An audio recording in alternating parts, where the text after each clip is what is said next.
welcome back to Nerd Initiative. My name's Off the Cuff Tom. Now let's talk about Season 2, Episode 2 of Doctor Who.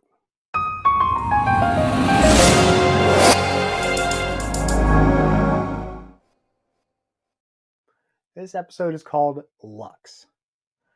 Now, with Belinda being stuck in the TARDIS because they can't land in May of 2025, the doctors devised a plan to be able to land somewhere in time on Earth and to be able to tether himself or kind of throw out a fishing hook to 2025 and reel himself in.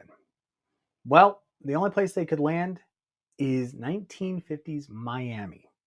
And of course, the doctor being the doctor and landing when he did, he happens to come upon a cinema, or as we like to call a movie house, that is haunted.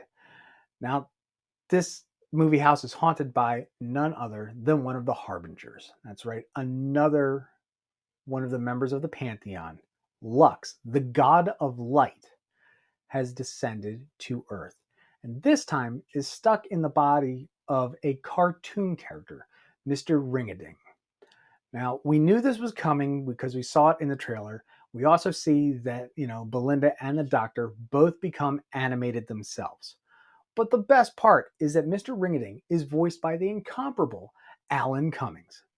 So to have this amount of talent in a cartoon form and still sell the bit is amazing.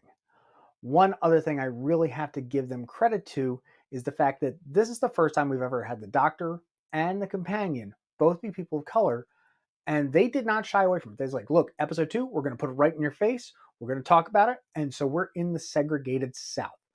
So cheers to Russell T Davies on that one. It's very much appreciated because that's something I wanted to see in this type of series, is if we're still going to talk about that type of social equality. And of course, with sci-fi being an allegory for real life, spot on, phenomenal. Now, Lux has taken over this movie theater because he wants the light. That's what he lives off. He is the god of light. So he's tricked the projectionist into constantly keep playing movies over and over again because the light itself feeds him.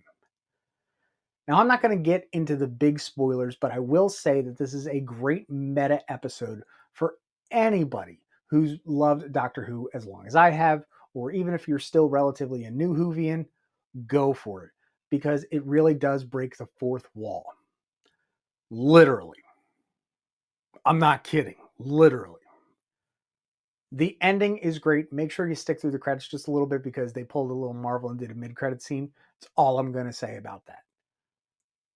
The story was fun. I liked how they took care of Lux, but that's where I found it disappointing. It's like, oh, we're doing this. Oh, this is fun. This is fun.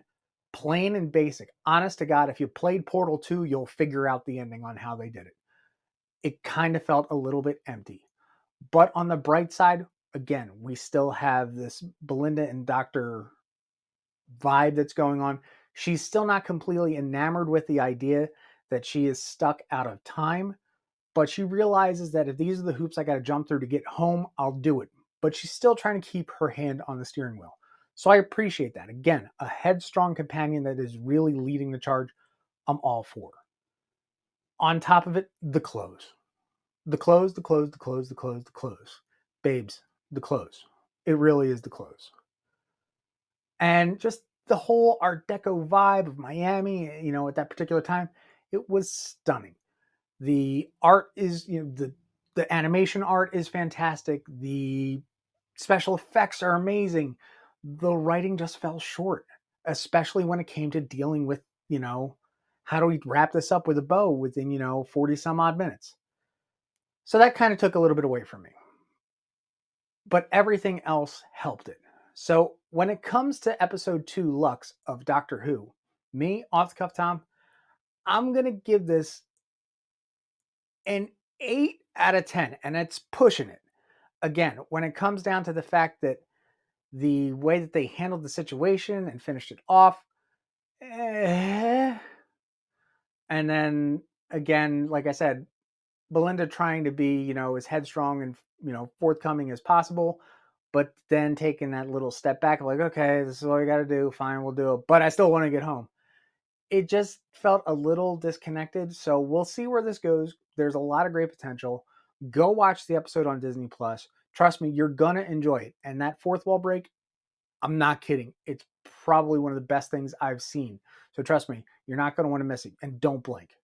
But make sure you come back, Nerd Niche, for all your great TV reviews. And of course, I'll catch you in the next one.